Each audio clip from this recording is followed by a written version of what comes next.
que você aproveitar também para agradecer aos apoiadores, né, a Alfa, a SLO, a Sinopharm, a Ofra e a Rosenstock, que nos proporciona também ajuda a nos proporcionar esse evento. E agradecer aos colegas que vêm, né, das clínicas, é um momento de a gente se encontrar. A oftalmologia do Cariri, sabe, é muito unida, né? Tem várias clínicas, é uma região que tem realmente aí. O Rama é daqui, viu? O Rama é daqui do Cariri. É uma região que tem oftalmologistas de boa qualidade há muitos e muitos anos, né? E tem sempre uma oftalmologia bem bacana no Ceará, e a gente, dessa geração, pelo que nem foi chamada a nova geração, dessa geração, a gente procura ter esse bom relacionamento com todos, né? A união de todos os oftalmologistas, que não chega ao oftalmologista novo, a gente chama para a participação de todos esses eventos, né? E isso fortalece o oftalmologista da região. Bom, pessoal, boa noite, Lisandro, boa noite para todos os presentes aqui presencialmente, também aos colegas que estão assistindo a gente online. É uma honra a gente estar começando hoje nosso 11º encontro do Glaucoma, e a gente está tendo a honra de poder receber novos colegas da relevância nacional e internacional. A gente, eu peguei até a lista aqui dos colegas que já vieram, a gente tem até algum orgulho, todos estiveram presentes aqui, do Dorrel, Luiz Augusto, Bruno Figueiredo, Leopoldo Magari, Alex Galeno, Guilherme Guedes, Emílio Suzuki, Vespasiano, Isabela Almeida, Jair Giampani, e hoje a gente está tendo a honra de receber o Lisandro Sacata. A gente só tem a agradecer pela disponibilidade, estar aqui todo o seu tempo, seu conhecimento com a gente. Reforçar aqui também um agradecimento aos nossos parceiros, que estão ajudando também a gente a realizar esse evento, e agradecer também a gentileza de todos os colegas que estão aqui. Lisandro, fique à vontade para começar quando você quiser, a palavra é toda sua. Já para interromper aqui, Vitor, boa noite, Henrique, tudo bom? Lisandro, parabéns aí, você está participando desse grupo, fiquei muito feliz com essa sua aula e estou aqui só para ouvir. Essa é a única e última intervenção. Você é um cara do bem, você é um cara amado por todos, e parabéns e uma boa aula para você, tá bom? Eu estou aqui na escuta. Mano, obrigado, né? É uma honra ter você, o Alexis, né, aqui assistindo essa aula. E Vitor, de fato, né, você sabe, todo mundo sabe que está aqui. Nosso tempo como médico, né, é cada vez mais limitado, né, para a gente ter o balanço correto com a família e outras coisas. Mas quando o Felipe, e principalmente você, Vitor, né, enviou esse convite, são algumas pessoas que a gente considera que a gente não consegue dizer não, né? Então é um grande prazer estar aqui, né? A gente tem um carinho especial para o pessoal do Nordeste, especial de vocês. O Vitor me mandou um vídeo da clínica, do centro de vocês, né? É uma coisa impressionante que vocês têm aí. E a ideia, né? A gente escolheu, a gente conversou um pouquinho aí, o Vitor escolheu um tema que seja útil, né? Na prática diária de vocês. E eu acredito, né, Vitor, que a gente tem um público mais de oftalmo geral aí, né? Não só glaucoma, né? Sim. Legal. Então vamos lá, né? Vamos em frente para a gente. E fica esperto, Alexis e Helman, que a gente vai ter uma aula mais ou menos de 20 minutos, não mais do que isso, né? E a discussão, né? Acho que vai ser bem proveitosa. É um tema, eu diria até. Foi antes de tudo isso acontecer do Globo Repórter, né? Então, mas é um tema bem atual, né? Vitor, me confirma que vocês estão vendo a minha tela? Sim, estamos vendo bem. Legal. Então, mais uma vez, obrigado ao Felipe, né, ao Vitor, por esse convite. E é um prazer estar aqui junto do Noani, né, do Clube do Glaucoma do Noani. Então, o tema que eu e o Vitor escolhemos, talvez como um tema útil para vocês, é como organizar a estratégia de tratamento do glaucoma. Muita coisa mudou, né? Eu acho no glaucoma ele ficou estagnado por várias décadas, eu diria, e de repente na última década muitos estudos bem feitos e devices e tecnologias novas se apresentando no mercado. Então ele chegou até certo ponto, eu diria, que bagunçar o raciocínio de muitos colegas, né? Que até absorver todo esse conhecimento, e eu já começo a aula dizendo que ainda está um pouco bagunçado, né? Mas vamos tentar de novo organizar um pouco as estratégias de tratamento para o glaucoma. Como introdução rápida, né, em 2020, há 3 anos atrás, né, essa slide bem já conhecido por todos os glaucomatólogos, 80 milhões de indivíduos em glaucoma no mundo todo, 11 milhões bilateralmente cegos, 20 milhões cegos de um olho, mas o número grande, assim, é difícil a gente entender, mas uma taxa de cegueira unilateral baseada em estudo epidemiológico de 25%, é bastante. E uma taxa de cegueira bilateral, que aí sim é totalmente debilitante, em torno de 13, 14%. Né? E isso vai piorar cada vez mais. Uma nova meta-análise de epidemiológica, baseada em estudos epidemiológicos bem conduzidos, né, esse número em 2040 ele começa a subir exponencialmente, como toda doença crônica, né, vai para 111, 112 milhões de pessoas com glaucoma no mundo todo. E a ideia da gente pensar em 13, 14% dos pacientes com glaucoma ficando cegos, né, é uma morbidade grande, né, e ela tem vários motivos da gente ter o glaucoma como uma das principais causas de cegueira irreversível no mundo. A primeira é o diagnóstico. Se a gente não diagnostica uma doença assintomática e irreversível, quanto mais tarde a gente chega, né, mais perto da cegueira o paciente está. Então a gente sabe que a gente tem um déficit de diagnóstico, de detecção dos casos de glaucoma, principalmente os glaucomas avançados. Isso com certeza influencia na taxa de cegueira dessa doença. Mas mesmo pacientes diagnosticados, né, o Remo gosta desse trabalho, muita gente gosta desse trabalho. Um estudo feito em 98 e não mudou nada no estudo publicado no ano de 2000 e pouquinho. Pacientes com glaucoma seguidos e tratados, né, por médicos dos Estados Unidos, a princípio bem formados, acompanharam nesse estudo mais ou menos 300 pacientes com glaucoma, né? Não eram especialistas em glaucoma, eram médicos generalistas, mas de novo, a princípio bem formados. E muito parecido com os estudos epidemiológicos, né, até um pouco mais agressivo, 19% dos pacientes evoluíram para cegueira em 15 anos de segmento, 19%. Né? Então, a ideia que a gente, né, desculpa os slides em inglês, mas eu vou falando em português. A ideia é assim, por que a gente tem essa taxa, né, não é uma taxa muito boa de sucesso de tratamento, uma vez que o paciente está na tua frente para você tratar, né? Então a gente se questiona se a gente está fazendo um trabalho bem feito em algum ponto, né, identificar pontos de fragilidade para a gente estar perdendo a briga em quase 20% dos casos, pelo menos em um olho. E a grande pergunta que leva, né, esse raciocínio é se a gente consegue fazer alguma coisa melhor, né? Para quem não é especialista em glaucoma, o objetivo do tratamento é simples, ele é óbvio uma doença sem cura, mas a gente vai ganhando tempo ao longo da doença, né?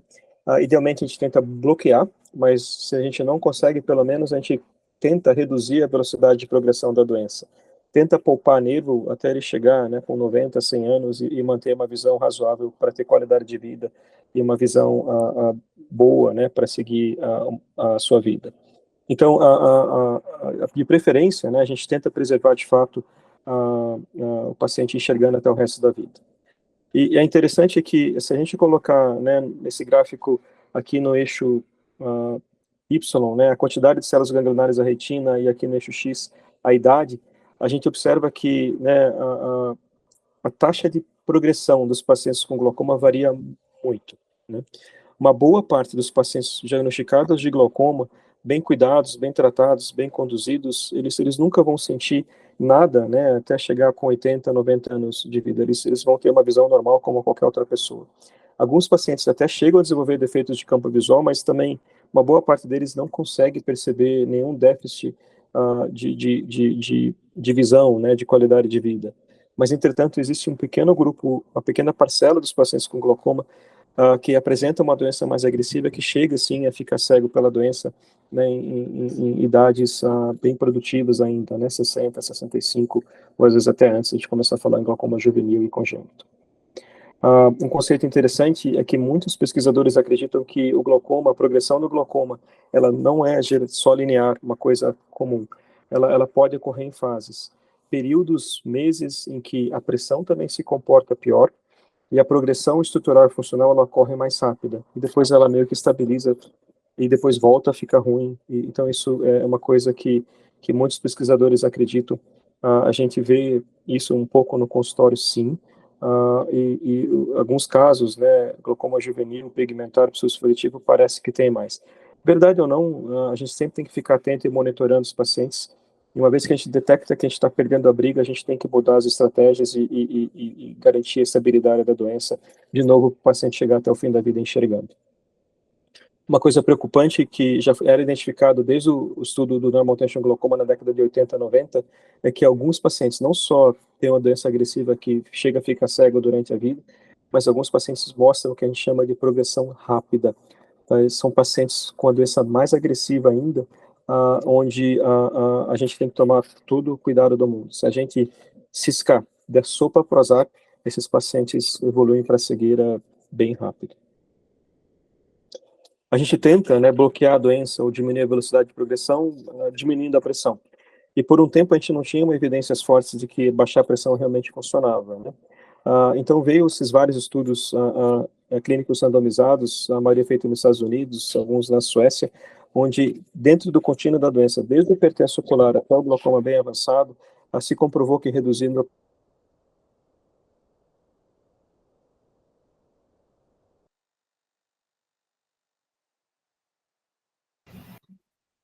Lisandro?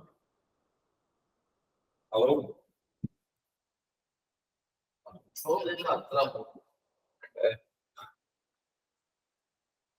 Obrigado.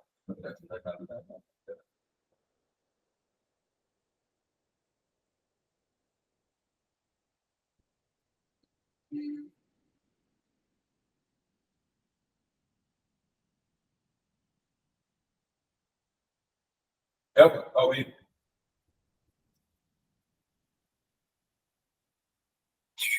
Elton,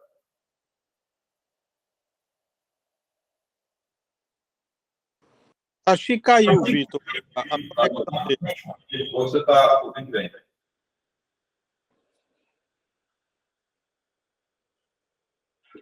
Eu não estou ouvindo, não. Eu acho que caiu a conexão dele.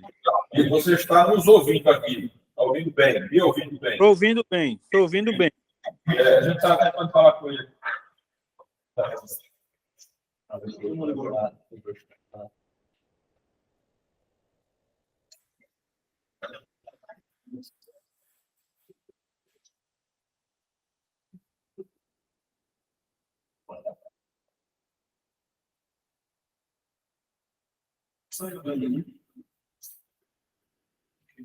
Ô, Lisandro, é porque caiu aqui a conexão, a sua conexão. Está dizendo que Lisandro saiu da chamada. Acho que você tem que reconectar. Travou e a imagem também travou. Quer tentar sair, quer conectar? Você tem que reconectar. Diz que ele saiu da chamada.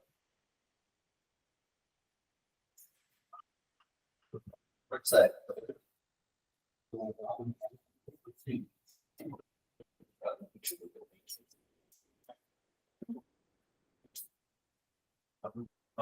Pronto, voltou.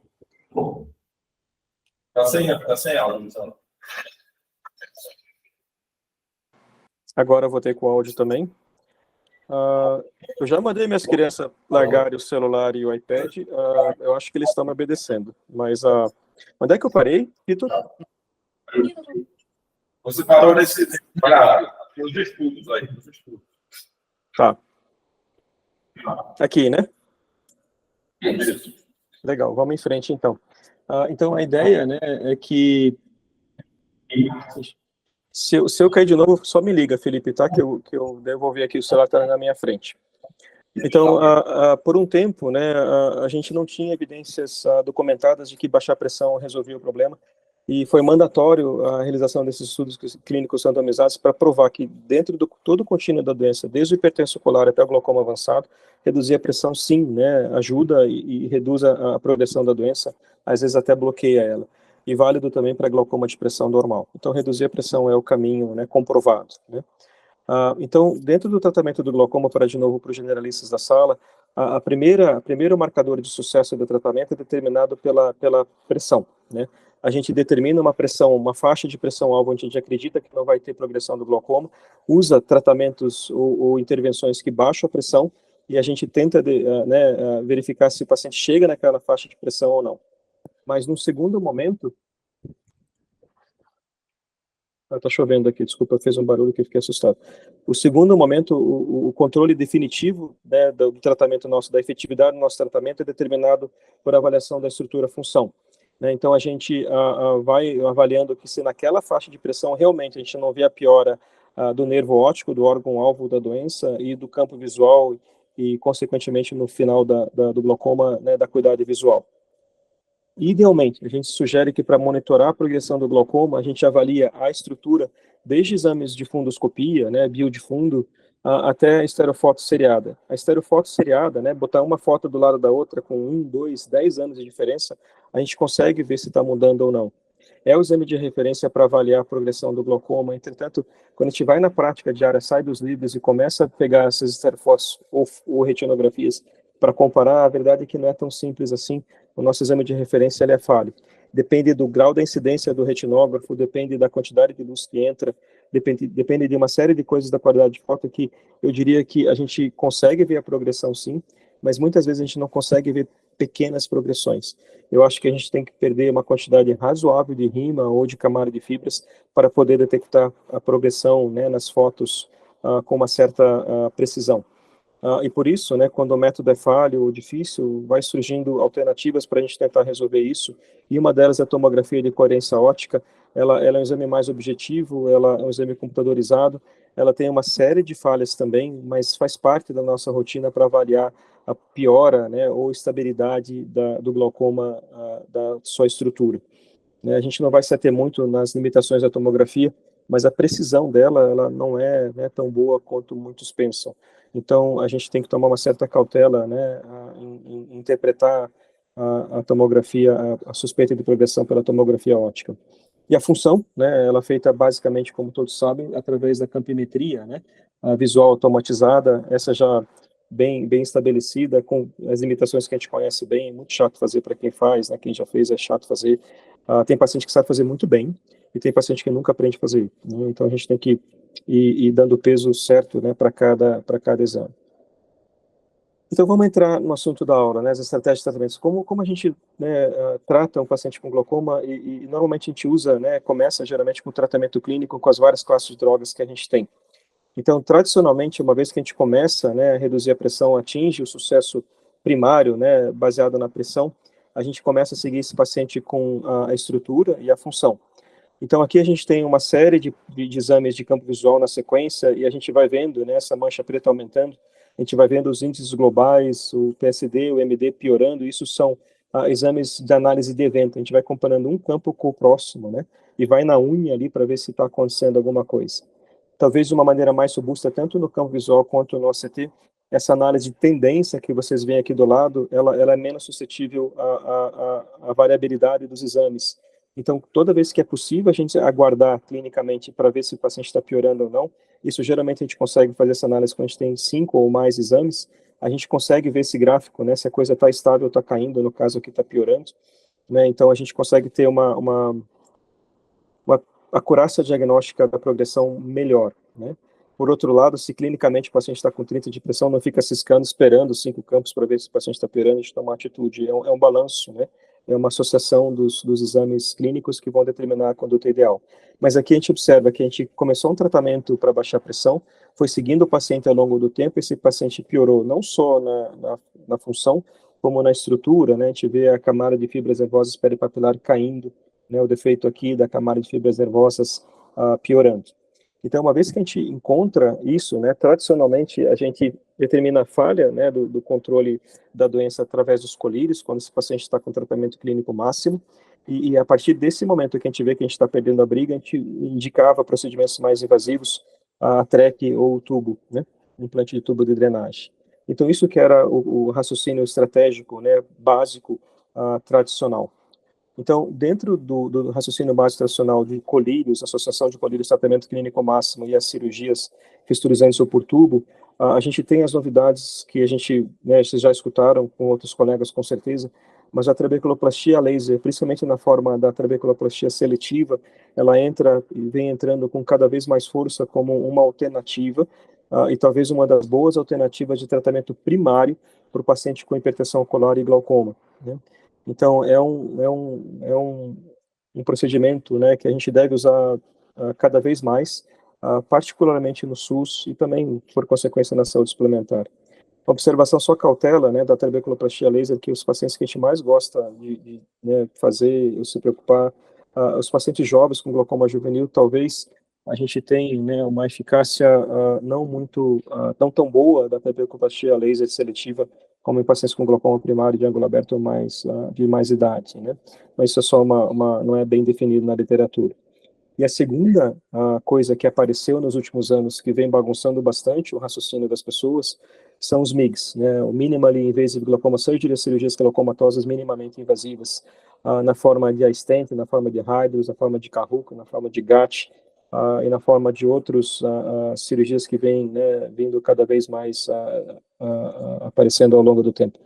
E a racionalidade da gente ter, né, entre o tratamento tradicional com colírio e o tiro de canhão da trabeculectomia e do tubo, ter armas de calibre menor, com menos complicações e também menos efetividade, faz muito sentido, né?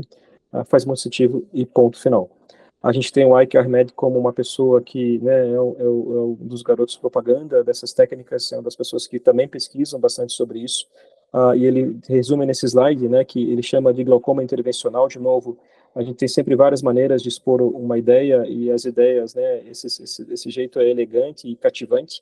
Interventional glaucoma, né, a gente deixa a mão de ser não tanto, né, dando o colírio, a farmácia, a indústria farmacêutica, o trabalho de fazer o tratamento, mas a gente, com a nossa mão, com nossos procedimentos médicos, com os nossos honorários também, a gente começa a tomar a rédea da coisa, imaginando que o tratamento com glaucoma, quanto mais baixo melhor, quanto mais cedo melhor, quanto mais seguro melhor, e de preferência sem lidar com o problema da aderência, né, que com toda doença crônica existe problemas de aderência, principalmente de pingar colírios caros, para tratar uma coisa que o paciente muitas vezes não está sentindo nada na vida dele, nem na visão dele, e ele tem que acreditar no médico que está, né, sugerindo que ele use esse colírio para salvaguardar a visão dele no futuro. A gente não vai falar sobre ciclofotocoagulação micropulso e nem os dispositivos, né, os devices que fazem a bolha, né, de uma outra maneira, de uma maneira mais rápida, porque pessoalmente eu não considero esses tratamentos como minimamente invasivos. O micropulso, a ciclofotocoagulação, apesar de alguns colegas considerarem como tratamento primário para o glaucoma, os mais tradicionais, mais conservadores, reservam esse tratamento a princípio para exceções, e ainda para casos de glaucoma avançado, né, onde todas as técnicas ultracirúrgicas falharam, ou com prognóstico visual ainda um pouco reservado. Mas, sem dúvida nenhuma, o micropulso ou o slow cooking, ele é muito melhor que a técnica de ciclofotocoagulação que a gente costumava usar há algum tempo atrás, né? E, de novo, né, mesmo usando o Zen, o PreserFlow, e o Zen está disponível hoje no Brasil, talvez, né, a gente possa discutir um pouco mais sobre isso, porque já está disponível no Brasil.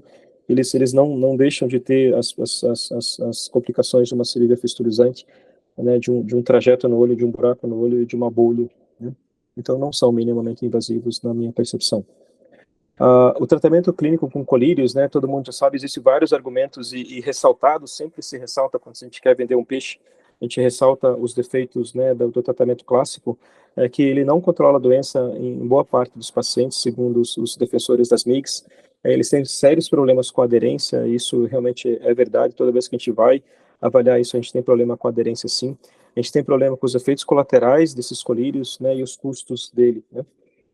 Por outro lado, a gente sempre faz a contrapartida que, né, os médicos mais antigos né, todo mundo com certo bom senso sabe que o colírio, dentro daquela quantidade enorme, aquela variação enorme de casos de glaucoma mais agressivos e menos agressivos, os colírios funcionam muito bem em uma boa parte dos pacientes. É claro que a gente tem problemas com o diagnóstico correto e a gente às vezes está tratando demais, né, principalmente quando a gente começa a ter isso disponível no SUS. Mas a gente, né, tendo um monitoramento da qualidade de vida, conhecendo bem as drogas, e monitorando a progressão da doença para detectar até mesmo aqueles pacientes que ou não está controlado porque o colírio não está resolvendo, ou não está controlado porque o paciente não está usando, a gente consegue sim, né, ter uma utilidade muito grande dos colírios.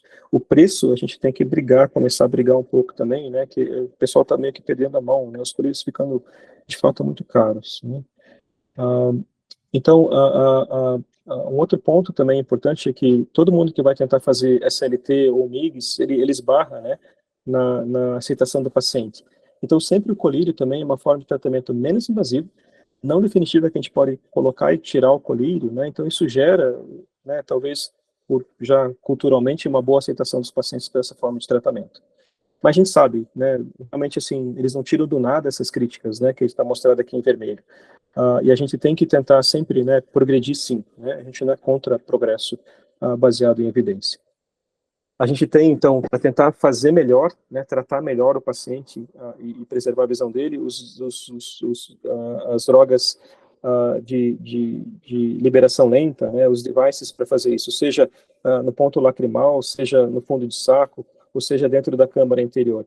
Nenhum disponível no Brasil, nenhum se mostrou assim, né, um game changers, né, uma coisa realmente que vai mudar o tratamento, mas são armas que a gente pode usar, assim, talvez naqueles pacientes sem muito efeito colateral, mas só que não consegue ter aderência adequada. Talvez esses pacientes, né, tenham o seu benefício usando esses drug delivery systems. Né? Claro que o custo, né, e também, pessoalmente, se eu tivesse glaucoma, eu não queria colocar nada na minha câmara, no meu segmento anterior, mas talvez esses do fundo de saco, né, e ponto lacrimal, talvez até uma coisa que a gente considerasse.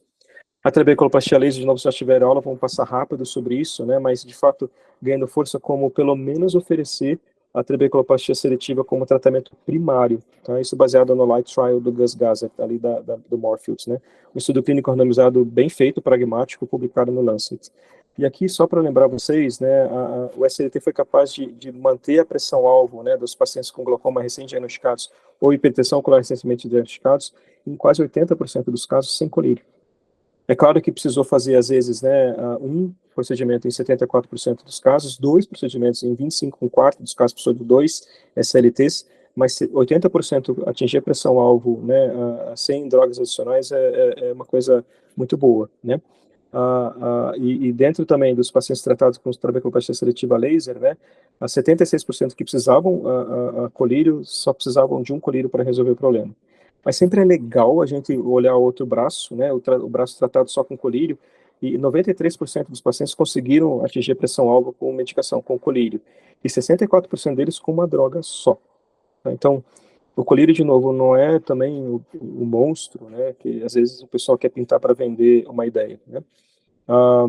E a beleza do Light Trial, a beleza e limitação do Light Trial é aquele estudo pragmático. É claro que os médicos poderiam colocar o colírio à descrição deles. Se eles acharem que era necessário, eles colocavam o colírio. Se eles não achassem que era necessário, não colocavam o colírio. Então, a parte boa que eu gosto dos estudos pragmáticos, né, é que a vida real, como ela é, né, o pessoal não é preso dentro do estudo clínico randomizado cheio de regras. Então, isso mostra mais, talvez, mais próximo à realidade que a gente vai encontrar, né, no nosso dia a dia do consultório. E, em resumo, né, o que o SLT é capaz? Ele é efetivo em 65%, 70% dos casos, ele consegue baixar a pressão e baixar consideravelmente a pressão, e o efeito, até, para vocês saberem, é semelhante. Dos estudos que compararam a SLT e o argon laser, né, a trabeculoplastia com laser de Ergônio, o efeito redutor da pressão é semelhante.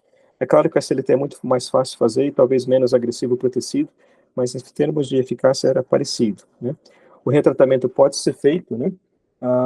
Só que, óbvio que se ele funcionasse sempre, né, pudesse refazer e funcionasse igual pelo mesmo tempo, a gente tinha achado a cura do glaucoma para muitos pacientes, né, entre aspas. O retratamento funciona em muitos casos, mas cada vez com menos eficácia em reduzir a pressão e cada vez com menos tempo, né? Então, algumas coisas que a gente traz para vocês e talvez seja útil, e Vitor, se ficar muito monótono, né, vocês podem parar a qualquer momento, tá? O momento de realização do SLT no contínuo da doença, o pessoal que pesquisa isso, né, o Gus Gazzard e o outro, que eu esqueci o nome ali, que faz na África e no Caribe, eles estão tentando jogar a ideia e comprovar, né, cientificamente, de que a percepção deles que eles vêm observando é que quanto mais cedo você tenta fazer o CLT, aquele paciente recém-diagnosticado, sem estar usando 2, 3 colírios por 10, 20 anos, são os pacientes que talvez respondam melhor ao SLT, talvez por ter uma malha trabecular, né, um Schillen ainda preservado, né? Então, talvez o melhor ainda a ser comprovado, o melhor momento realmente de indicar o SLT é no começo da doença, antes de estar, né, sobrecarregar ele com os colírios ou com o tempo de doença. É óbvio que a gente tem que avaliar o custo do procedimento, mas, de novo, dentro de várias evidências já presentes na literatura, ele é um procedimento custo-efetivo. tá? Tanto na medicina né, suplementar quanto na medicina pública, né? A gente tem que lidar um pouco com a aceitação do paciente, tem que trabalhar isso devagarzinho, né? Sempre o paciente acha que é um procedimento com mais risco, e não é verdade com a SLT, ele não é inócuo, né? A gente já viu casos de inflamação severa pós-SLT, casos até que a gente nunca achava que ia encontrar, mas a gente encontrou, né? Mas a maioria realmente é bem inócua, né? E o SBG e o CBO vem tentando, já com uma certa maturidade, experiência, né, conversar com os agentes governamentais e incluir o SLT, sem dúvida nenhuma, como um exame, como um procedimento a ser muito bem utilizado, né, cada vez mais na saúde pública e na saúde suplementar. É interessante, depois a gente conversa sobre isso, né, Vitor, a gente esbarra às vezes em coisas que a gente nem esperava, né, mas esse é um assunto para outra hora. Eu sei que você, o pessoal do Ceará e da Nordeste, é bem ligado nisso, mas um dos argumentos que não fez a coisa andar foi que, não, mas já tem o código, já tem a trabeculoplastia laser. Não, mas essa é diferente, essa é do argônio, não é do laser seletivo. Não, mas já tem. Por que vocês querem mudar? Vocês querem aumentar o preço, né? Então, a gente está batendo, né? Viu uma cacheta, o Vespa ajuda bastante, e várias outras pessoas tentando argumentar, e a gente está progredindo. Então, a gente gostaria de ver isso efetivado, né? Porque a gente tem que lutar também pelos nossos honorários, os nossos investimentos. É um aparelho que só serve para isso na maioria das vezes, às vezes também para fazer hidrocapsulô, mas a gente tem que lutar, né? Para realmente ser, porque não adianta ter uma estratégia boa e a gente não conseguir implementar ela, porque isso é muito caro, né? Vai dar prejuízo para os centros ou prejuízo para o médico que faz. A coisa não anda, né? Então, até para o SUS ou para, né, qualquer outro gestor. Então, a gente tem que fazer eles entenderem com evidência, né, e com bastante pragmatismo, de que vamos usar essa arma. A UK, né, o Health System, o sistema de saúde da UK, ele adentrou antes do prazo para incluir o SLT, porque ele ia economizar dinheiro para o sistema, e a gente preservar o sistema, preservar a linha, né, que sustenta a gente, seja convênio ou SUS, é uma atitude muito inteligente, né, porque se a gente mata ela não dá mais ovo, mesmo que o ovo seja meio minguado hoje em dia, né, a gente tem que brigar para essa galinha não morrer, né. E uma maneira de fazer isso é a gente trabalhar em equipe de uma maneira bem franca e honesta com os órgãos regulatórios, e tentar, sim, não só para o paciente, mas pela gente também, um tratamento, né, custo-efetivo, não só para o sistema, mas para o médico também, e que a gente consiga fazer com que a coisa seja sustentável. Aí entra o MIGS, né? Então, a oportunidade de intervenção não farmacológica, baixas taxas de complicação, não ausentes, resultados razoáveis e moderados de redução de pressão, essa é a propaganda, possibilidade de intervir em fases não avançadas, né, antes de a gente usar o canhão da TREC do tubo, e prevenir a evolução do glaucoma para fases mais avançadas da doença. Eles são bem inteligentes nas estratégias, e muitas vezes isso vem com a indústria, né. Aproveitar o momento da FACO, né, tratar o glaucoma de forma mais proativa. Então, antes de seguir em frente, né, só ressaltar que a gente não é contra o progresso e contra os estudos, a gente sempre mantém a cabeça bem aberta, mas a gente tem um perfil um pouco conservador, sim, e um pouco conservador no sentido de aguardar evidências mais sólidas para daí a gente poder começar a falar as coisas em público. E a primeira pergunta que vem para a gente é quem realmente precisa. Se a gente entende que a grande maioria dos pacientes com glaucoma, eles não vão ficar cegos de qualquer maneira, né, mesmo usando somente o colírio, muita parte dos pacientes que eles indicam, né, essas cirurgias minimamente invasivas, a cirurgia minimamente invasiva funciona muito bem, sabe? Naquele paciente com glaucoma inicial, bem controlado com 2 colírios, que vai fazer FACO, esse paciente é o candidato ideal para uma MIGS, né, o trabecular bypass, né, seja com a stent ou com a Hook. Daí você para e pensa, ele funciona mesmo, mas talvez ele funcione porque aquele paciente nunca precisou em nenhum momento fazer nada, iria ficar bem de qualquer jeito. Então aquele paciente, né, o paciente é um super candidato para colocar esses devices, né. A gente queria, né, otimizando, pensando no futuro, né, é uma coisa que a gente quer, por exemplo, eu tenho certeza, Vitor, Felipe, Helman e Alexis, né, quando a gente está diante de um paciente com glaucoma juvenil, com nervo preservado, mas a pressão não consegue baixar a pressão de 30, com todo o tratamento máximo, com todo o efeito colateral que tem naquele paciente, a gente fica pensando, poxa, eu vou fazer uma TREC nessa menina, né, de 25 anos, ou desse menino de 25 anos, se a gente tivesse alguma coisa que funcionasse melhor, baixasse a pressão dentro daquele nervo ainda saudável, né, mas a gente sabe que não vai ficar assim, né, nas próximas décadas, seria ótimo, Então, a gente, né, ter a previsibilidade melhor de onde colocar um device que vai melhorar o fluxo direto da câmara anterior para o xilém, esse é ótimo. E tem essa maneira de a gente tentar investigar, né, a geografia ali do xilém, da drenagem do moracoso. É claro que isso não é factível para fazer em todo mundo, mas a nível experimental é. E olha só como a gente não sabe muita coisa, né? A gente deve colocar esses devices, o iStent, o Hydrus, o Kahoot, no ponto onde tem mais drenagem, onde o encanamento posterior do xilém, vasos coletores, etc., funciona bem. Então, esse é o melhor lugar para colocar esses devices, ou no lugar que tem quase nenhum fluxo? E tem um estudo recente publicado que, quando coloca num lugar que quase não tem fluxo, a gente recupera aquele lugar muitas vezes. Então, nem aonde colocar a gente sabe, né, qual é o melhor lugar para colocar. Mas é um conhecimento que tem que avançar, porque só assim a gente vai, de fato, conseguir tratar melhor os pacientes. E quando chegar esse momento com evidências boas, né, e previsibilidade e custo-efetividade, a gente vai ser o primeiro a falar sobre isso, né. Então, a gente tem o iStent, né, você veja que o iStent ele foi evoluindo ao longo do tempo, e a gente entende a vontade da indústria de lançar isso logo, né, talvez ele não fosse o melhor quando foi lançado, e eles vão evoluindo isso ao longo do tempo, um só, né, depois dois com mais um risquinho no meio, fazendo um mini Kahoot no meio, e assim a coisa vai andando para a gente entender o que acontece. Ele não entenda mal, ele tem sua indicação, no momento atual, ele tem sua indicação, pacientes, né, que vão para faco e já estão com 3 drogas, com problemas com os colírios, né, um paciente idoso e que o glaucoma não está avançando e você quer reduzir os colírios, isso é perfeitamente aceitável do ponto de vista clínico, né, é só do ponto de vista da maneira como isso está sendo feito, não só no Brasil como em outras partes do mundo, que a gente critica e critica forte. A ideia é que, assim, né, a gente tem que pensar em outros fatores.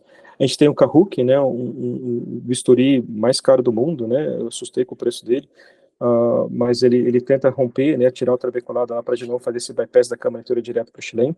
E o GAT ele perde muito das críticas porque é um procedimento barato, de custo baixo, né, então a gente já perde muitas das coisas do interesse, né, do viés da indústria e do viés, eventualmente, de pessoas. Ainda claro que tem a novidade, né, de ser a pessoa que mais faz isso com mais experiência, mas é um procedimento que agrada muito mais a pessoas, porque ele se mostra cada vez mais efetivo, de novo carece de literatura também, mas é um procedimento, né, que vai ganhando força, e estranha mais no Brasil, não tanto lá fora, sabe? O pessoal lá fora fala que fazer em 360 é perigoso, não é necessário, no máximo fazer 90 a 100 graus seria suficiente, o efeito é muito parecido. O CyPass que saiu, né, de linha por complicações na córnea, principalmente, e aqui eu queria perder mais uns 4 minutos, não sei quanto tempo eu estou, mas uns 4 minutos falando para você. Então, esse aqui é um artigo de revisão da Yvonne Baez. Yvonne Baez é uma pessoa muito respeitada no Canadá. O Canadá é um sistema público de saúde, como vocês sabem. E aqui ela fala que o MIGS ele tem seu papel, ele tem menos complicação, sim. Entretanto, apesar de baixar um pouco menos a pressão, mas se a gente achar os pacientes certos, vai funcionar, né? Mas então tem um local, né, até relativamente amplo, né, de ser utilizado, de ser útil no tratamento do glaucoma. Entretanto, ele precisa mais estudos, principalmente a médio e longo prazo, até as complicações que parece que não tem, a gente tem que confirmar isso no futuro, e mais estudos mais transparentes, né, sobre resultados clinicamente relevantes e de custo-efetividade. O que ela quer dizer com resultados, né, desfechos clinicamente mais relevantes? É que não adianta, assim, a gente mostrar, né, ou é até legal mostrar que o device permite a gente diminuir de 2 colírios para 1, de 3 para 1, isso é legal, mas isso significa que o paciente, ao longo dos próximos 5, 10 anos, vai ter menos progressão de campo, ou vai evoluir menos frequentemente para cegueira? Tem zero de estudos mostrando isso. Tem um estudo do Hydrus, do Gus Gaza, que mostra que diminui um pouco a taxa de progressão de campo visual. A maioria só fala que diminui colírio. Então, se fosse uma coisa barata, tranquila de fazer e realmente já comprovada que não tem complicações a curto, médio e longo prazo, legal diminuir colírio. Mas é caro. E custa para o sistema. E custa para a nossa galinha. E pode matar a galinha. Então, passar isso de uma maneira bem transparente para todo mundo, né, a gente nunca vai conseguir lutar por aumento de honorário médico, para qualquer coisa que a gente queira, seja consulta ou procedimento, Se a indústria fica com, né, um procedimento que custa 10 mil para o convênio, vai 500 para o médico e vai 7 mil para o device, 8 mil para o device. É meio tonto isso. Vale a pena sim, se isso for o melhor caminho para o paciente, né? Mas não vale por outros motivos. Se a gente for, né, nessa avaliação dos estudos que são publicados, é interessante como a indústria aprendeu rápido como fazer a coisa. Se a gente vai ali para os estudos dos MIGs, principalmente, a gente sabe que sempre quando tem a indústria no meio, os estudos tendem a ter resultados favoráveis à indústria. E dos 64% dos estudos que falam sobre MIGs, né, tinha um autor que tinha relação com a indústria. Dentro dos estudos clínicos randomizados, que são os estudos que o pessoal dos órgãos regulatórios olham, geralmente, dos MIGs, 90% tinha financiamento da indústria. 80% tinha pelo menos um dos autores com associação direta com a indústria. Né? Então, o que a gente queria é que tivesse estudos, né, sem vieses, não patrocinados pela indústria. Não que todo estudo patrocinado pela indústria tenha viés, mas a maioria tem. Se a gente for ver, né, aqui, vamos passar esse slide, a gente tem, né, no estudo, uma revisão da Cochrane. A Cochrane é um órgão bem sério, 46 revisões sistemáticas sobre cirurgia em glaucoma, 46. Desses 46, a maioria desses tinham falhas metodológicas, né, onde os resultados eram superestimados. Tá? Então, é complicado. Né? O Tanuj é uma pessoa que está enfrentando alguns problemas desse na Índia também, e ele fala numa aula do WJ que, né, em conclusão da aula dele, né, a facomulsificação mais o stent inject parece ser o menos efetivo MIGS. E dentro de ele chama, né, conclama a gente dentro de um consenso de experts e até do ponto de vista ético, a rediscutir o papel desses devices, né, no tratamento do glaucoma. Porque se a gente gasta muito dinheiro no tratamento, isso tem que ser levado em conta, falta dinheiro para tratar outras coisas. Né? O trabecular MIGS, de novo, tem seu espaço, e o bang que o Tanuj faz, né, 90%, 90 graus, 100 graus, agonitomia, Helman, uma agonitomia simples, né, parece que está tendo um efeito bem razoável, né, talvez até semelhante ao GAT, como o Tanuj estava falando, e está começando a publicar cada vez mais sobre isso, e vai publicar mais ainda. Por fim, né, o MIGS altera a história natural da doença, a gente precisa de estudos que vejam desfechos mais relevantes, não só que reduziu o colírio, a gente quer ver diminuição da progressão, diminuição da evolução para cegueira, para assim, daí sim, alocar esses recursos que envolvem, que são recursos altos, né, para usar esses devices. A gente tem que definir melhor a indicação e quais pacientes usar, principalmente quais realmente precisam. A boa parte não precisa fazer nada, né, até usando o colírio meio que mais ou menos, com baixa aderência, ele não evolui para cegueira. Uma boa parte é assim. Então, sabe, é um pool de pacientes, é um número de pacientes enormes que tem a possibilidade de fazer MIGs. E, de novo, talvez o que a indústria, às vezes, mais queira é fazer esses MIGs em pacientes que não precisam fazer nada, porque daí ela vai funcionar super bem. A gente tem o Hydrus talvez funcionando um pouco melhor com a stent, mas o Hydrus não tem ainda. Então, em resumo, os últimos slides, o SLT, procedimento de fácil realização, baixa taxa de complicação, taxa de sucesso guarda em mais ou menos 70%. Se a gente vai no paciente com glaucoma mais avançado, usando 3 drogas já há 20 anos, não chega a 70%, eu não consegui chegar nesse número nem perto dele.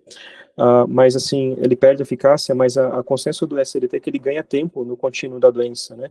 E a gente chegar mais perto dos 100 anos com o paciente controlado, é isso que a gente quer. Cuidado com ângulos pigmentados, ele pode dar pico de pressão, cuidado com glaucoma avançado também, e cuidado com glaucoma juvenil, às vezes não funciona tão bem. MIGs, sim, a gente precisa deles, né, tomara que eles evoluem rápido nesses estudos para a gente poder falar com a boca cheia, né, para usar eles nesses casos e naqueles casos, que é legal, a gente não tem isso ainda. Tomar cuidado com o direcionamento da indústria, né, ela tem que se comportar como parceira do médico e do paciente, não com um viés muito grande nos seus próprios interesses, tem que chegar no equilíbrio disso. O nicho de indicação é enorme, né? E a gente precisa definir quem realmente precisa desses casos, né? Esses casos de progressão rápido talvez sejam eles, mas isso gira em torno de 7% no Early Manifest Glaucoma Trial, são os pacientes que progridem rápido. Esse talvez, se a gente pegar lá no começo e conseguir identificar eles, a gente tem que talvez começar desde lá do começo, sendo um pouco mais intervencionista, sim, e mais invasivo. Progressor rápido pelo OCT lá nos Estados Unidos com o Felipe, 7% são progressores rápidos pelo OCT, e no campo visual 4% são progressores rápidos, né, em pacientes tratados ali na clínica dos Estados Unidos que o Felipe estava. E pesar sim, né, de novo, a nossa galinha, SUS, convênio, todo mundo, equilíbrio saudável disso daí é super importante, né, e a trabeculectomia bem feita, o pior argumento que a gente escuta hoje em dia é que, não faço trabeculectomia por quê? É porque dá muito trabalho, paga pouco também pelo convênio, mas assim, bem feito, bem cuidado com a pessoa que aprendeu a cuidar numa trabeculectomia, a grande maioria funciona, e se a gente ficar em cima e fazer a manutenção correta, ela funciona por décadas. Mas a gente precisa do MIG, sim. A gente precisa de mais armas para tratar. Chega, acho que eu falei demais. Acho que passei bem longe de 20 minutos.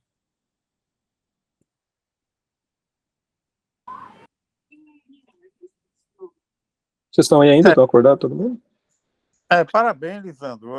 Eu gostei muito, principalmente esse final que você falou sobre a indústria, né? Eu estava conversando com o Emílio há um mês atrás. Eu acho que quem está envolvido em indústria não poderia participar no congresso, em termos de dar aula, porque eu acredito que há sempre um viés. Agora estão botando os MIGs, querem botar os MIGs em MIB, é outra sigla, né? Então, inventando aí. E assim, por exemplo, na minha prática diária, lógico, um glaucoma de leve a moderado, por exemplo, que está usando um COSOPT, por exemplo, um COSOPT, tá, assim, uma combinação fixa, que ele está bem, não tem olho seco, está se sentindo bem, não tem nada, e tem a catarata. Eu só faço a catarata, porque eu já sei que já vai baixar 1,5 mm, e ele vai continuar usando o COSOPT dele, que está sem reclamar. Foi isso que eu falei com o Tiago, que estava numa mesa lá em Salvador, e eu disse, olha, não tem isso, realmente não precisa você botar um troço dentro do seu olho, gastar 30 mil reais, tá entendendo? Então, assim, são essas coisas que a gente tem que pensar. E que eu vejo aqui em Recife é que muitas vezes você tem um glaucoma avançado e o pessoal está fazendo a estente, entendeu? Então, está fazendo a estente, não dá, por exemplo, você falou em termos de remuneração, aqui na Unimed, por exemplo, um laser transescleral, um MP3, por exemplo, ela paga R$ 140 ao médico. Quer dizer, não paga nenhum estresse que o médico tem de levar uma atrofia óptica. Então, assim, são coisas que a gente precisa melhorar e a gente vê aí, que você falou que essa reportagem passou no Jornal Nacional e que a gente vê, por exemplo, como você disse muito bem, um assistente colocado no SUS, enquanto que os pacientes estão ficando cegos. E assim, que não é a minha realidade, entendeu, Lisandro? Por exemplo, eu acho que, por exemplo, você que está numa universidade, lógico que eu tenho fiéis, mas os meus pacientes vão tudo para treco-tubo. Não tem mais que fazer MIGs, porque são algumas severos. São pessoas que não tiveram condições de ser atendidas, se ele dá o dado diagnóstico. Por exemplo, eu atendi agora uma paciente do Rio Grande de Santa Catarina, que mora em Blumenau, e tem um ângulo estreito, grau 1. E ela disse, olha, doutor, nunca ninguém foi dito para mim. E o colega fez, ela ficou assustada e pediu para eu fazer a gonoscopia para comprovar, e realmente é grau 1. E ela toma sertralina, entendeu? Quer dizer, o neurologista também, ou o psiquiatra também, não se preocupa em dar um parecer para o oftalmologista para ver se ela pode usar. Como os urologistas mandam. Eu recebo muito mais pacientes urológicos, que pela incontinência urinária, para saber se pode usar a medicação, do que os psiquiatras, entendeu? Então, aí eu disse a ela, olha, passou batido por você, você tem isso aí, ela tem 50 anos, você tem isso aí há muito tempo, esse ângulo provavelmente estreito e passou batido. Quer dizer, ninguém nunca fez um exame propedêutico normal. Então, acho que é isso aí, tem muitas coisas que a gente tem ainda que comprovar. Você vê agora que o MP3, o pessoal está saindo para fazer outro tipo de laser, não é? O Vespasiano e a Isabela Almeida, lá do Pará, estão fazendo dupla linha, superior e embaixo, fazendo um slow cook. Eu conversei com o Vespasiano agora em Belo Horizonte, e ele não faz mais o transescleral tradicional, faz slow cook. E já mudou o aparelho, não é mais, porque aquela sonda nova parece que não entrega mais aquele laser que você está programado lá. Mas parabéns, e é isso aí, eu concordo com você, com tudo que você falou, meu amigo. Um abraço. Lisandro, Helminha, obrigado. Lisandro, parabéns. Uma aula, você falou aí 47 minutos, eu pensei que não tinha chegado nem 20 minutos ainda.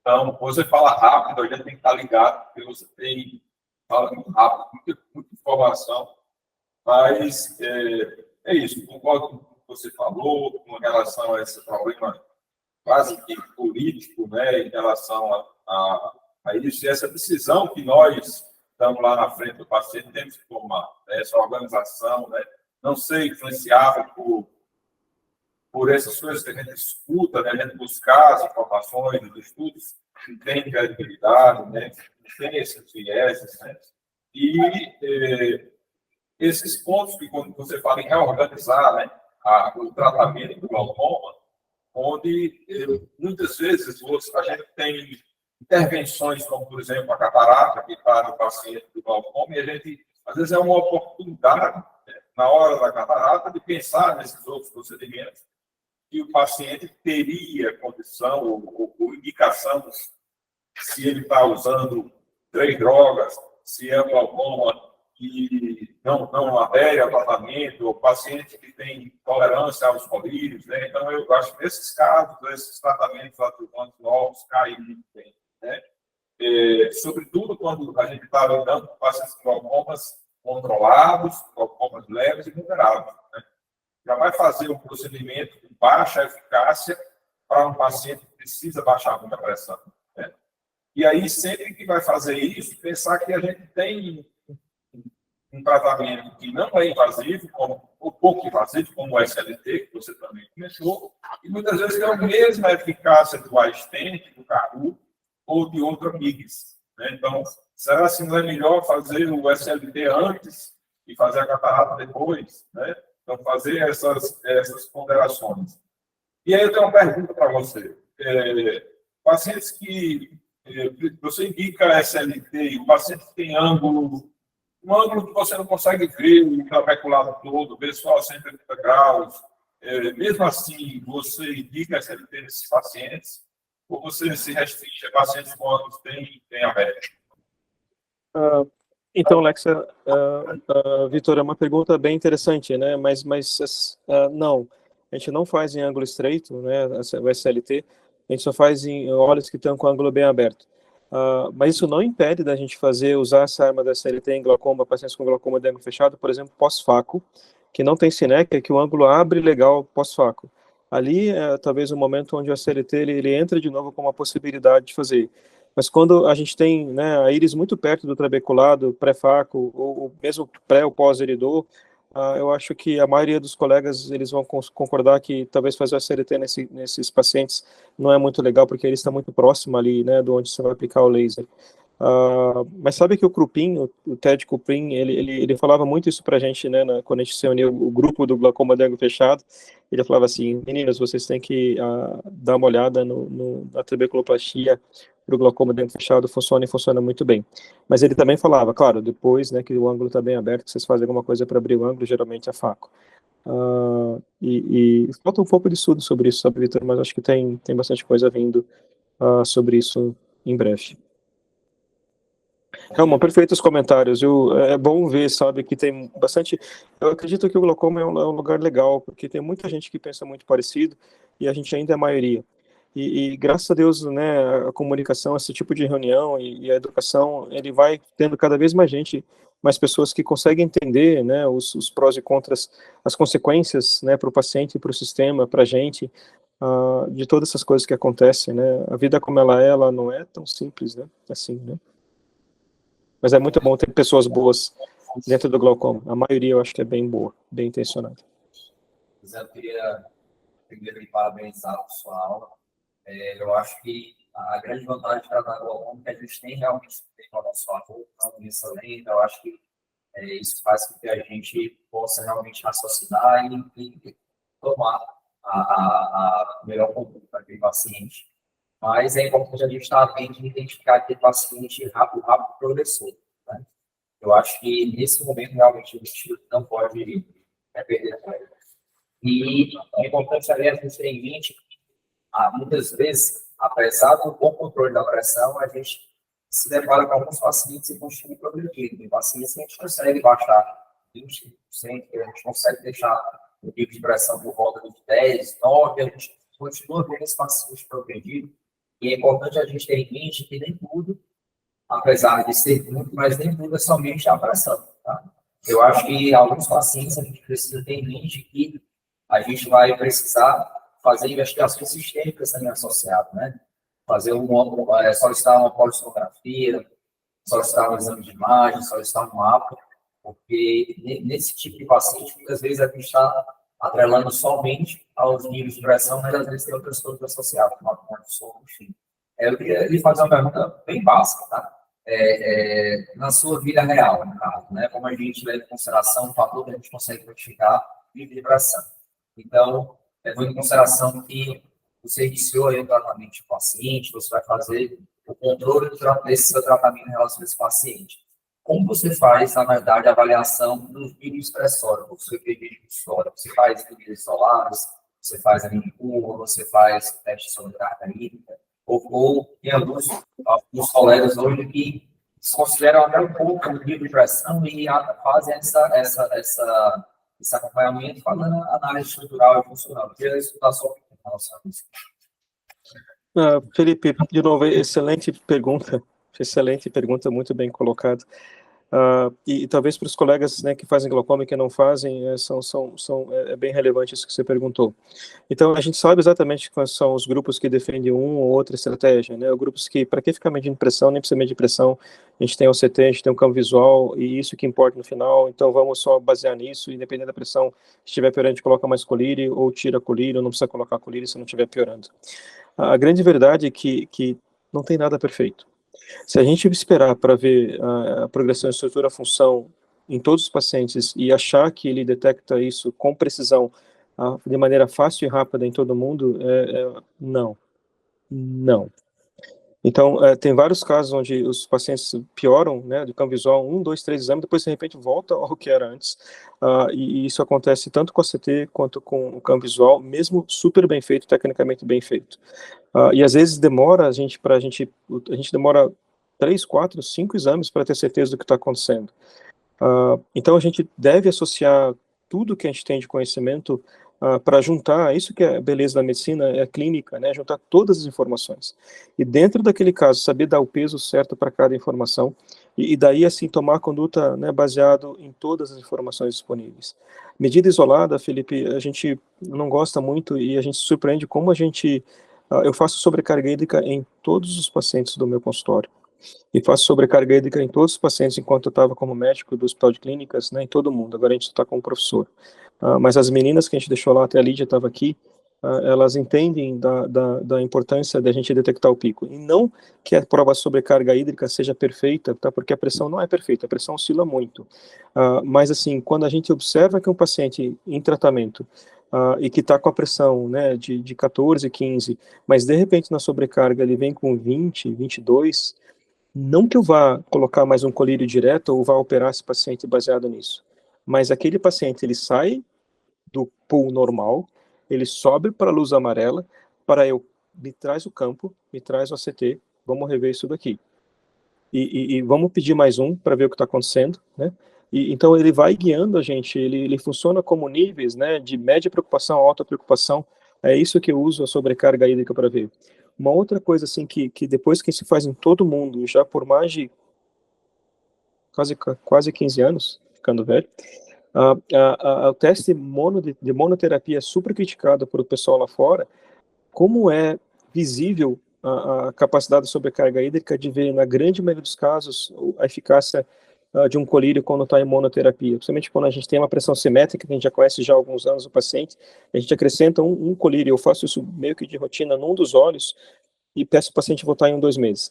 Em 1, 2 meses, usando num olho só, a gente consegue avaliar o desconforto dele, a tolerância frente àquele novo medicamento e avaliar a pressão dele, o que aconteceu com a pressão naquele olho. E quando a gente faz sobrecarga hídrica com os dois com o colírio usual e com aquele colírio adicional só num olho, a gente consegue ver exatamente o que está acontecendo, sabe? Eu tenho a percepção que a gente consegue ver muito bem, avaliar a potência daquele colírio. Quando a gente coloca no outro olho, quando o resultado é favorável, a gente coloca no outro olho, a resposta é extremamente semelhante no outro olho quando a gente faz a sobrecarga. Então, prós e contras, né? A gente que acredita, não acredita, a gente carece sim, por mais que deixe, né, a minha opinião é que a gente carece de estudos que confirmem realmente o papel, a importância da sobrecarga, né? A mesma coisa que a gente exige dos MIGs, se a gente for exigir no mesmo nível para sobrecarga, a gente não tem, a gente precisa mais, tá? A gente precisa da sobrecarga no estudo clínico prospectivo para ver o que acontece, mas faz parte da minha rotina. Mas associar tudo, estrutura, função, fundo de olho, detecção de hemorragia, a pressão da melhor maneira que você puder, não se contente com medida isolada, você não deve fazer medida isolada, porque incomoda muito fazer sobrecarga mini curva no consultório, incomoda muito a logística, tenta medir em horários diferentes do dia, e tenta pegar, mas fique atento que a medida isolada, ela pode fazer você comer bola bastante. Igual você falou, né, tem casos onde a gente tem que investigar mais, que o paciente vai piorando e parece que a pressão está boa, uma parte desses pacientes são picos de pressão que a gente não detecta, e outra parte são coisas que a gente não né, tenta entender, mas é difícil, né, apneia de sono, fluxo sanguíneo, né, toxicidade e assim vai, né. O Nassim falava que isso, ele até chamava, isso não é glaucoma, isso é outra coisa. Mas em termos, né, mais puristas, né, de pressão, sempre o paciente está piorando, principalmente esse que está piorando com a pressão aparentemente controlada, investe um tempo para investigar se essa pressão de fato está bem controlada. A esse respeito, Leandro, só uma coisa que me aconteceu essa semana. Um paciente jovem, de 32 anos, cujo tem vários parentes com glaucoma, inclusive jovens com glaucoma, os pais com glaucoma, parentes cegos, avós, tios que ficaram cegos, com nervos inocentes, entre aspas. Uma escalação discretamente assimétrica, 0,2, 0,3. 0,2, 1, 0,3, outro. Vai estar de sobrecarga aí, que a pressão vai para 25. Você vai esperar esse paciente piorar ou você vai tratar esse paciente? Então, eu indiquei essa LP do paciente. Eu expliquei que eu não tinha certeza se aquilo valia a pena, se ele achava que ele não tinha glaucoma ainda, mas se com 25, com essa história familiar, onde, inclusive, ele já tem vários parentes deles, eu fiz um alerograma da família, e assim, é um negócio clássico. Você daquela família ali, você tem mais de 50% de chance de pegar o pão. Então, eu não vou esperar essa pessoa, com 32 anos, que me vem com a pressão de 25, e a gente ficar com glaucoma para eu iniciar a trabalhar. Vitor, assim, eu acho que o Helmo vai concordar, o Alexis também, né? O Alexis já não é tão novo assim também. Mas quando a gente saiu da residência do nosso serviço e foi para fora, a gente ficou uns 4, 5 anos fora, e a gente voltou como preceptor ali para ver os pacientes. Sabe quem que mais ficou cego que eu lembrava dos pacientes que eu cuidava da minha residência? Os glaucomas juvenis. Era marcante assim a quantidade de paciente juvenil que acabou evoluindo para cegueira. Então, se tem um paciente que me incomoda, essa coisa de tratamento clínico, né, e a bala de canhão do trabeculé, são os pacientes que você acabou de descrever. Paciente com pressão alta, 30, 32, né, ou 25, igual o Vitor falou, com tratamento clínico máximo, com paquimetria normal, com essa história dramática, né, de familiar que tem, e que você até pode ver, assim, o nervo piorando um pouquinho, né, geralmente pelo ACT ou pela foto, mas que ainda está longe de ter um glaucoma avançado.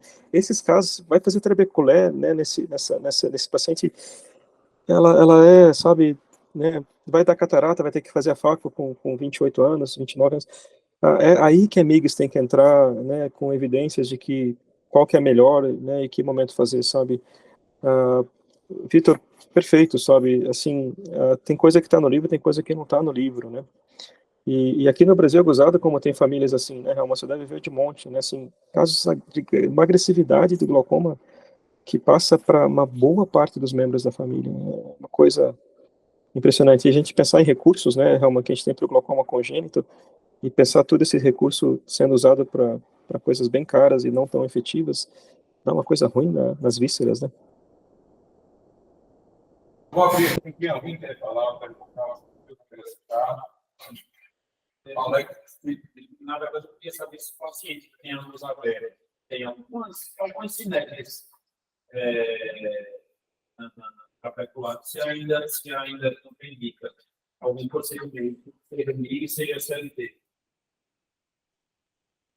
Então, não sei seu nome, né, mas, de novo, a pergunta bem boa, tá? Então, a agonioscopia, né? Oi? A agonoscopia, desculpe, a agonoscopia bem feita, né, e é legal você procurar por isso, e daí você vê uns casos meio esquisitos assim, então a gente sempre tem que entender o que está acontecendo, sabe, eu sempre explico isso para os residentes e todo mundo. Se a gente tem SINEC ali, mesmo que pontual, vamos atrás, porque que diabo está grudado ali? Isso é um processo iriano esquisito, isso é um morrinho de íris, e que faz parte, né, constitucional do paciente, não é patológico, não é anormalidade, né, de doença. Então, podemos seguir em frente e fazer isso na parte da CLT, na parte do ângulo que está aberto. Mas investigar, procurar, pecar, qualquer sinal de reação inflamatória prévia, sabe, tentar de novo entender, procurar por, né, alterações sistêmicas, né, Axenfeld, subclínico, ou qualquer coisa que justifique essa sinéquia lá. E ficar atento, porque se a gente for, assim, de um caso de uma uveite meio frustra, que não está ativa, ou que aconteceu no passado, mas for um olho que inflama fácil, por mais que a CLT seja inócua, talvez, né?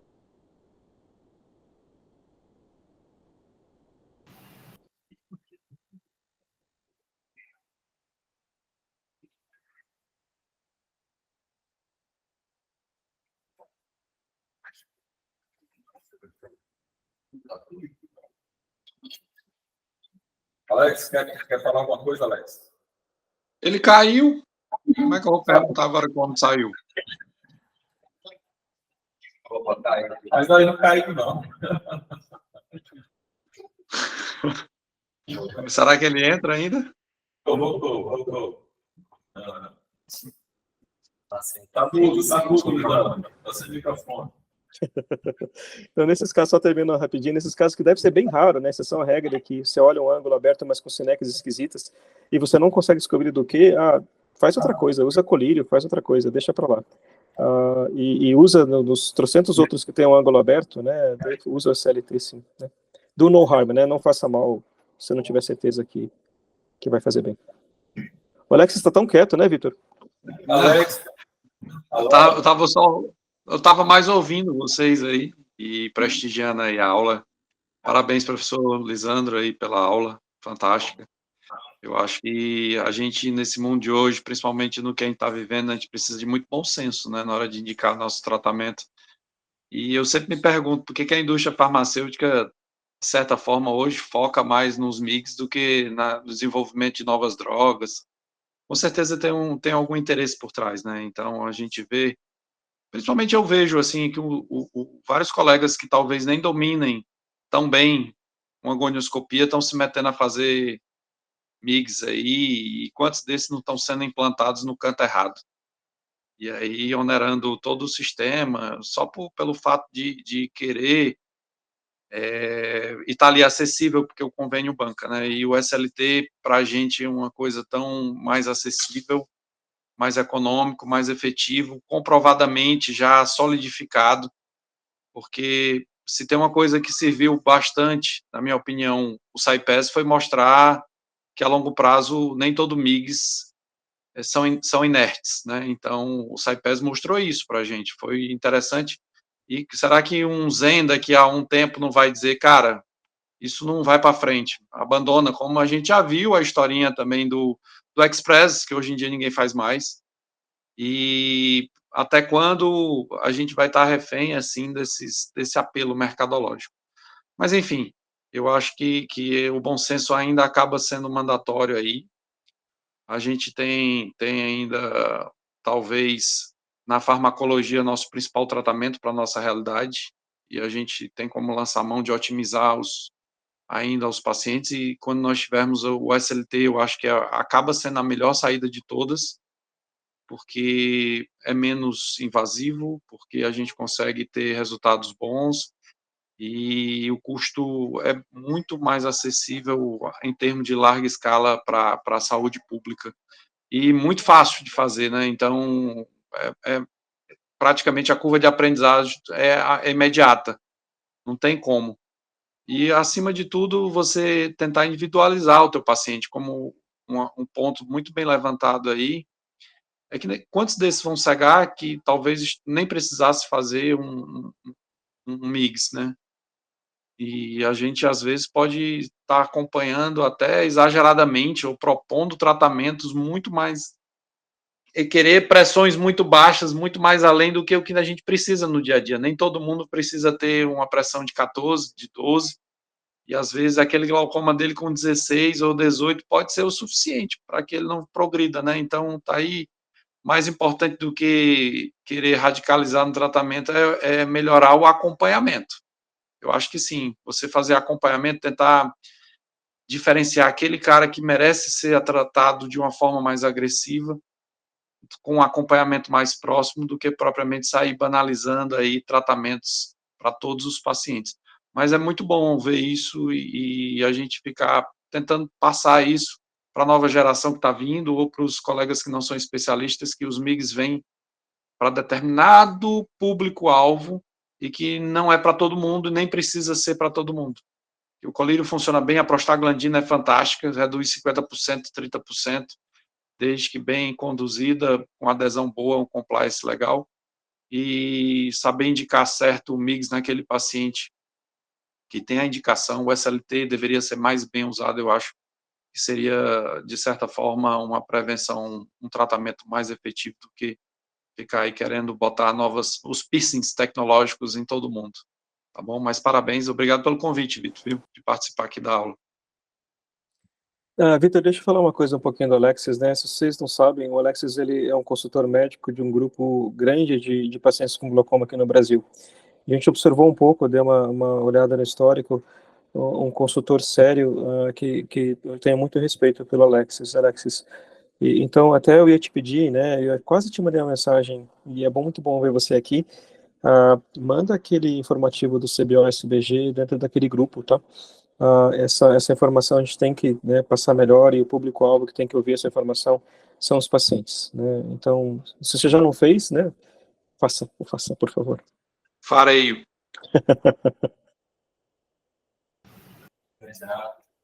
Lisandro, a gente queria mais uma vez lhe agradecer pela disponibilidade, estar aqui compartilhando seu conhecimento, seu tempo com a gente.